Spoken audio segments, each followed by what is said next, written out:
make it go away. So yeah, as a man, I think you have that imperative to understand that the video game of life as a man is exceptionally difficult, and especially as you get older, as you progress with the levels, it gets harder. It's getting harder and harder. You need to level up your character. This is what amazes me when men go, I struggle with motivation. How can you struggle with motivation in the modern world? Are you asking to just lose? Are you asking to just be erased from humanity? Yep. Are you asking to be invisible? How can you be an 18-year-old man and say, I don't have the motivation to train as hard as possible and get as rich as possible? You are born to lose if you don't have motivation at 18. In the modern world, as competitive as it is, all those girls, those 18-year-old girls you go to school with, are talking to some 28-year-old man with a yacht somehow. And you're sitting there lonely and you don't have motivation? You must be out of your mind. The only way to win this game is to become as powerful as possible. It's difficult, and it's getting harder and harder, and this is why I teach the things I teach to men. You can't just be Joe Schmo and win anymore. Those days are over. You have to be something else. The challenge those young men have, though, it's sometimes not even their fault. Why? Single mother, raised by a single mother. They've been indoctrinated, and they heard the future is female a million times. Next thing you know, they're 18. They kind of have this victim mentality.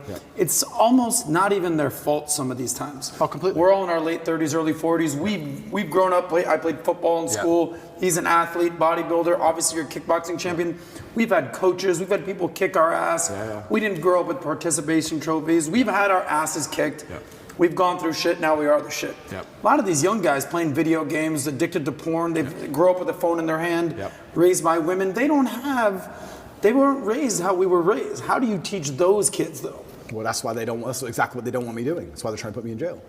Because I managed to become, I'm not for a second bragging, but the size of the movement that I created, I turned up in Slovenia. I don't know if you've ever seen that video with the Bugatti where everyone's going, top G.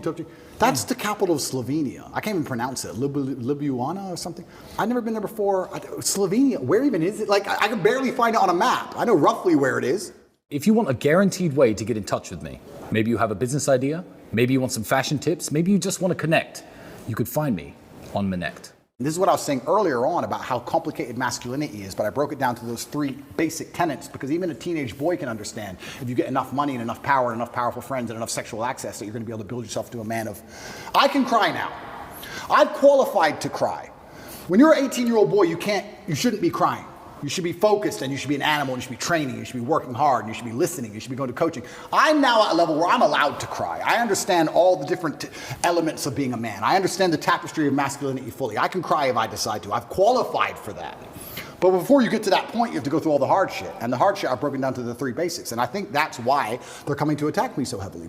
Genuinely because of what you just said. I'm telling kids things, and especially people often ask me, especially Matrix Media, they say, why did you get so big?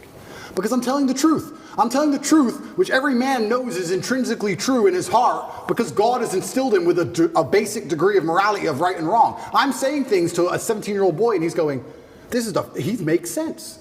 I get it. Everything I was told so far just didn't quite click, but this does. And that's what they're so scared of. And I agree with you. You're completely right. And this goes back to, once again, we were saying about last names, family values. The number of times I was told I couldn't do something because of my last name, I think that was my whole childhood. My whole childhood is, well, you're a Tate. Dad, I got an A. Of course you're a Tate. It was just like, duh. Of course you got an A. But what else are you gonna get, a B? What, you a dummy? That's who I was my whole life. I had standards exacted on me. And I've even heard like psychologists, I have a big problem with psychologists. I don't like them as a whole. I'll tell you some of my scenarios. I've had conversations with psychologists. There's a couple good ones, but there's a lot of them who I don't like. And their ideas, oh, you raise children, don't put standards on, don't put pressure on them. How are they gonna perform without pressure? Do you have pressure to perform in your business? Because I certainly do. I certainly do. Pressure makes diamonds. You think I didn't have pressure to perform when I sat down with the BBC and they tried to set me up? You think I didn't realize instantly? Okay, war, she's ready. You think there's no pressure? You think there's no pressure when they try and stab you to death? There's no pressure in life. You're gonna raise a child and say, don't give him no pressure, give him no standards, so he can just be a kid. And what's he gonna mold into? Absolutely and utterly not. Life is pressure, especially as a man. You need to have these exacting standards. That's how it is. My whole life was a pressure to perform to my last name. That's all it's ever been. I don't know how anyone's raised any other way. So yeah, it's crazy. It's a very difficult problem to fix. I agree with you. It's a very difficult problem to fix. But I think it starts with baseline things. And this is also why I feel like I have such a duty to act I'll give you an example. If I could lie right now for $10 million and nobody would find out, nobody, I still couldn't do it because God would know and he'd punish me sooner or later. I really, truly believe that I would pay the price for that lie. I truly believe it.